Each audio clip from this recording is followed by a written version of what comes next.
Student, today we shall discuss about some basic information about India. Let's start. आज जो है हम भारत का भूगोल में भारत के सामान्य परिचय को पढ़ेंगे। ठीक है, तो सबसे पहले आपके सामने स्क्रीन पर भारत का नक्शा दिखाई दे रहा है, तो उसी को लेकर हम थोड़ा सा डिटेल से चर्चा करेंगे। अगर भारत के भौगोलिक विस्तार की बात की जाए तो भारत को अपने भौगोलिक विस्तार के कारण उपमहाद्वीप कहा जाता है। तो जिसमें आपका हो गया भारत, ठीक है, जिसमें आपका एक तो भारत शामिल हो गया और उसी में पाकिस्तान शामिल हो गया, ओके, और उसी में बांग्लादेश, नेपाल और भूटान, इन सब को मिला के उपमहाद्वीप कहा जाता है।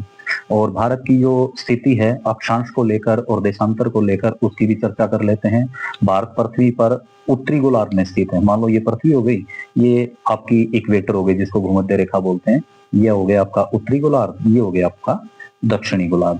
तो भारत की जो स्थिति है वो उत्तरी गोलार्ध में है और 8 डिग्री 4 से लेकर 37 डिग्री 6 तक ये इसका अक्षांशीय विस्तार है। जो विश्व के ऊपर काल्पनिक रेखाएं मानी जाती हैं, जो पूर्व से पश्चिम की ओर काल्पनिक रेखाएं होती हैं, उन्हें कहा जाता है अक्षांश। और जो उत्तर से दक्षिण की तरफ रेखाएं आती हैं उनको बोला जाता है देशांतर। तो ये क्यों बनाया जाता है, इससे बन गया आपका ग्रिड। और ये किस काम आता है, देखो किसी भी जगह की एग्जैक्ट लोकेशन का पता करने के लिए ना हमें अक्षांश और देशांतरीय विस्तार की आवश्यकता होती है। तो 8 डिग्री 4 से 37 डिग्री 6 तक हो गया भारत, जो है भारत की स्थिति हो गई अक्षांशीय। देशांतरीय अगर विस्तार की बात करें तो 68 डिग्री 7 से लेकर 97 डिग्री 25 तक ये आपका हो गया देशांतरीय विस्तार। अब ये जो भारत का देशांतरीय विस्तार है ना, ये काफी लंबा है और इसीलिए है ना अरुणाचल प्रदेश में और गुजरात के अंदर है ना जो सूर्योदय है या फिर सूर्य छिपता है, तो उसमें काफी डिफरेंस हो गया ये। ठीक है, अब आगे चर्चा करते हैं हम भारत के दक्षिणतम बिंदु की। जो भारत का दक्षिणतम बिंदु है वो आपका अंडमान निकोबार में स्थित है और जिसका नाम है इंदिरा पॉइंट। ये आपकी लोकेशन हो गई। मैंने मैप इसीलिए लिया है ताकि आप है ना आसानी से उसको देख भी सको और समझ भी सको। जो इंदिरा पॉइंट है वो अंडमान निकोबार में स्थित है, ये आपका हो गया इंदिरा पॉइंट। और अंडमान निकोबार द्वीप में इसकी स्थिति है और इसको है ना दूसरे अन्य नाम से भी जाना जाता है। दूसरा नाम हो गया आपका पिग्मेलियन पॉइंट, पीपी, अन्य नाम से भी जाना जा सकता है। अब पूछा जा सकता है कि पिग्मेलियन पॉइंट जो है वो भारत में कहां पर स्थित है, तो ये भारत का सबसे सुदूर दक्षिणतम बिंदु कहलाता है। ठीक है, अब अगले प्रश्न की बात करें तो भारत का जो सबसे पश्चिमी बिंदु है वो है सरक्रीक में। ये तो हो गया आपका उत्तर से दक्षिण तक विस्तार, ये हो गया आपका पूर्व से पश्चिम विस्तार। तो जो सबसे पश्चिमी बिंदु है वो गुजरात राज्य में है, ये हो गया आपका गुजरात में ये स्थान हो गया सरक्रीक। क्या बोला मैंने, सरक्रीक, आपने नोट डाउन कर लेना है। तो गुजरात का जो सरक्रीक है वो भारत का सबसे पश्चिमी बिंदु कहलाता है।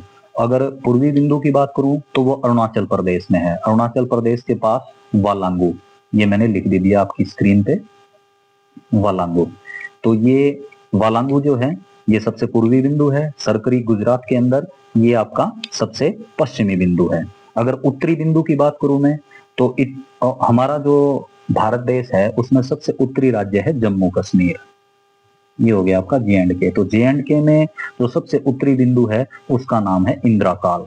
क्या बोला जाएगा, इंद्राकाल। ठीक है, अब आगे चर्चा करते हैं। भारत की जो पूर्वी सीमा है अरुणाचल प्रदेश व पश्चिमी सीमा में गुजरात है। ये आपने पहले भी पढ़ लिया कि जो सबसे पूर्वी सीमा पर जो राज्य है वो हो गया आपका अरुणाचल प्रदेश और सबसे पश्चिमी जो सीमा पर राज्य है वो हो गया आपका गुजरात।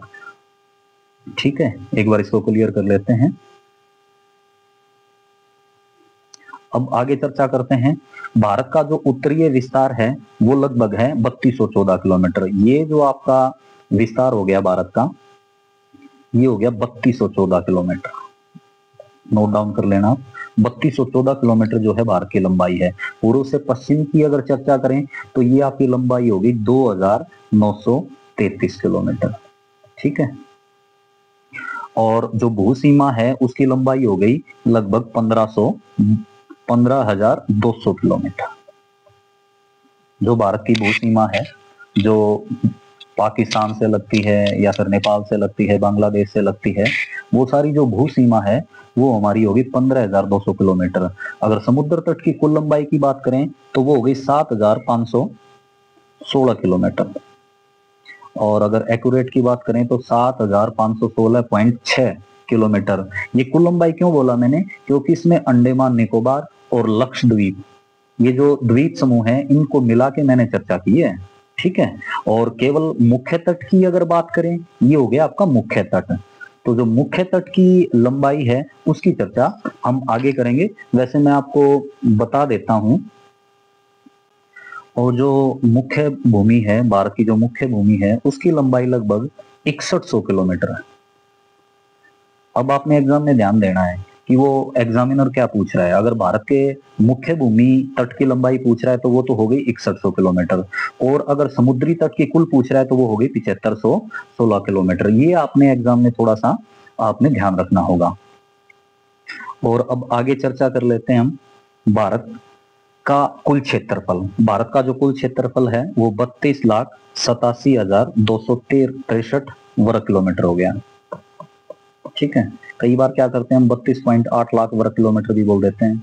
ठीक है। 32.8 लाख वर्ग किलोमीटर।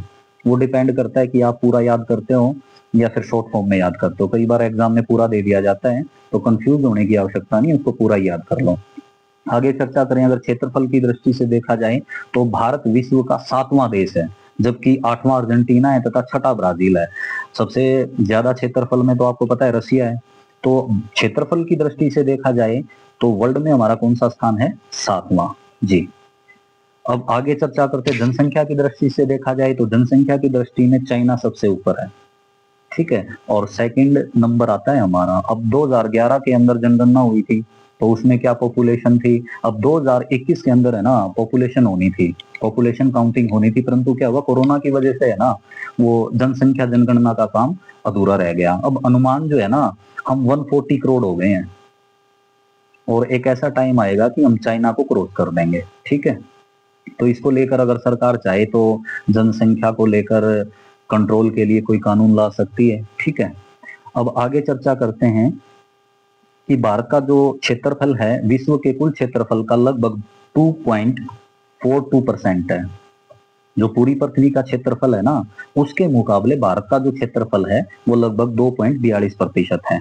ठीक है। और अगर जनसंख्या की बात करें तो विश्व के अंदर लगभग 7 अरब लोग रहते हैं, तो उस जनसंख्या का अगर परसेंटेज निकालेंगे तो 17.5% निकल के आता है। यानी पूरे विश्व का अगर जनसंख्या प्रतिशत जो है भारत के अंदर वो लगभग 17.5% है, जो कि काफी बड़ा है। ठीक है।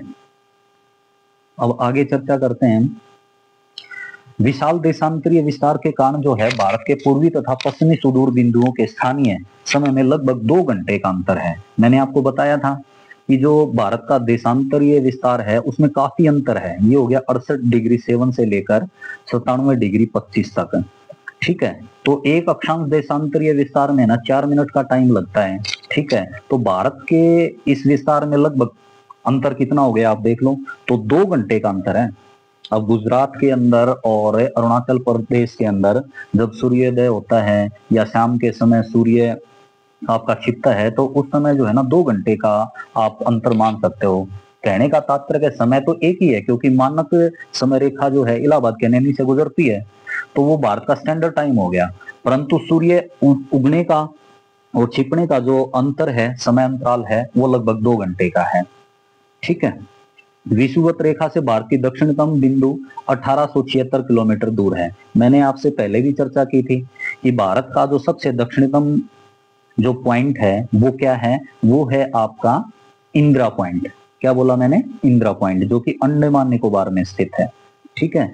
तो विषुवत रेखा जो है इक्वेटर से उसकी दूरी लगभग कितनी होगी, 876 किलोमीटर। काफी इंपोर्टेंट क्वेश्चन लगा मुझे ये, इसलिए मैंने आपसे डिस्कस किया। अब कर्क रेखा की बात करें तो कर्क रेखा भारत को लगभग 2 बराबर भागों में बांटती है, 23.5°। ठीक है। ये कर्क रेखा हो गई जो भारत के 8 राज्यों से गुजरती है। ठीक है। और ये 23.5 जो डिग्री है उसके ऊपर से जाती है और 8 राज्यों से होकर ये गुजरती है, और भारत को लगभग है ना 2 राज्यों में 2 भागों में बांट देती है। और कर्क रेखा से जो आप ये दक्षिण का हिस्सा देख रहे हो ना, ये त्रिभुजाकार है। बिल्कुल मैंने बना दी आपके सामने, आप देख रहे हो। अब आगे चर्चा करते हैं सामान्य परीक्षा को लेकर। भारत का जो मानक समय है इलाहाबाद के निकट नैनी से गुजरने वाली 82.5 डिग्री। ये कई बार एग्जाम में पूछा जाता है कि जो स्टैंडर्ड लाइन है ना टाइम को लेकर, वो कौन सी है? वो है 82.5 डिग्री पूर्वी देशांतर। बिल्कुल सही बताया। और इसको मानक समय माना गया है। जो ग्रीनविच है ना अपना लंदन के अंदर ग्रीनविच, उससे ये लगभग 5.5 घंटा आगे है। कितना है? 5.5 घंटा आगे। अब एक सिंपल सी बात बताओ कि रूस जो है क्षेत्रफल में सबसे ज्यादा बड़ा देश है, तो वहां पर है ना बहुत सारे टाइम जोन है। क्यों? क्योंकि वो उस तरीके से मेंटेन कर रहे हैं टाइम को लेकर। अब भारत के अंदर तो केवल एक ही मानक समय है, और उसके लिए ना 82.5 डिग्री जो है उत्तर प्रदेश, ये हो गया आपका उत्तर प्रदेश। यूपी के इलाहाबाद से ये एक स्थान है नैनी। क्या स्थान बताया मैंने? नैनी। वहां से ये रेखा गुजरती है। ठीक है। अब आगे चर्चा करते हैं। कर्क रेखा भारत के 8 राज्यों में से गुजरती है। इसके लिए मैंने ट्रिक भी बताई थी आपको पहले, एक बार फिर चर्चा कर लेते हैं। राम, मित्र, गुपन, छज्जा, ये आपकी ट्रिक हो गई। ये 8 राज्य हो गए। रा से बन गया राजस्थान, ठीक है। और म से मध्य प्रदेश, मी से मिजोरम बन गया आपका, ठीक है। और त्र से क्या बन गया? त्रिपुरा बन गया। गु से क्या बन गया? गुजरात बन गया। और पन से क्या बन गया? पश्चिम बंगाल बन गया। छ से क्या बन गया? छत्तीसगढ़ बन गया। और झा से क्या बन गया? आपका झारखंड बन गया। ठीक है। तो ये 8 राज्यों से होकर गुजरती है। ये इसके लिए मैंने 100 ट्रिक बता दी आपको, आप याद कर लेना। राम, मित्र, गुपन, छज्जा, ठीक है। अब आगे चर्चा करते हैं कि भारत के पूर्व में है ना गारो, खासी, जयंतिया, नागा पहाड़ियां हैं। ये भारत का पूर्वी क्षेत्र है, जिसको मैंने अभी आपकी स्क्रीन पे दिखा रहा हूँ। ये पूर्वी क्षेत्र है। तो यहाँ पर गारो, खासी, जयंतिया, नागा पहाड़ियां हैं। भारत के उत्तर में पर्वतीय, आप देखा जाए तो हिमालय का विस्तार है। ठीक है। हिमालय की पर्वत श्रेणियों को 3 भागों में बांटा गया है। उच्च हिमालय, अच्छा मध्यम हिमालय और निम्न हिमालय। जो ज्यादा ऊंचाई वाले पर्वत हैं वो उच्च हिमालय में आ गए, जिनकी एवरेज ऊंचाई है वो बीच में आ गए, और जो कम ऊंचाई के पहाड़ हैं वो आ गए आपके शिवालिक। ठीक है। अब आगे चर्चा करें तो जो दक्षिण का भारत का जो कुल मैदान प्रतिशत है वो लगभग हो गया 43%। ठीक है। 43% भाग पर जो है भारत के मैदान स्थित हैं। अगर भारत की चर्चा की जाए तो भारत के ये हो गया आपका पश्चिमी घाट, ये हो गया आपका पूर्वी घाट। ठीक है। बंगाल की खाड़ी जो है ये भारत के पूर्व में है, और भारत अरब सागर जो है भारत के पश्चिम में स्थित है। प्रायद्वीपीय देश क्यों कहा जाता है? क्योंकि ये 3 साइड से पानी से घिरा है। ठीक है। और फिर दूसरे लेक्चर में हम कुछ ज्यादा चर्चा करेंगे। अब के लिए इतना, थैंक यू।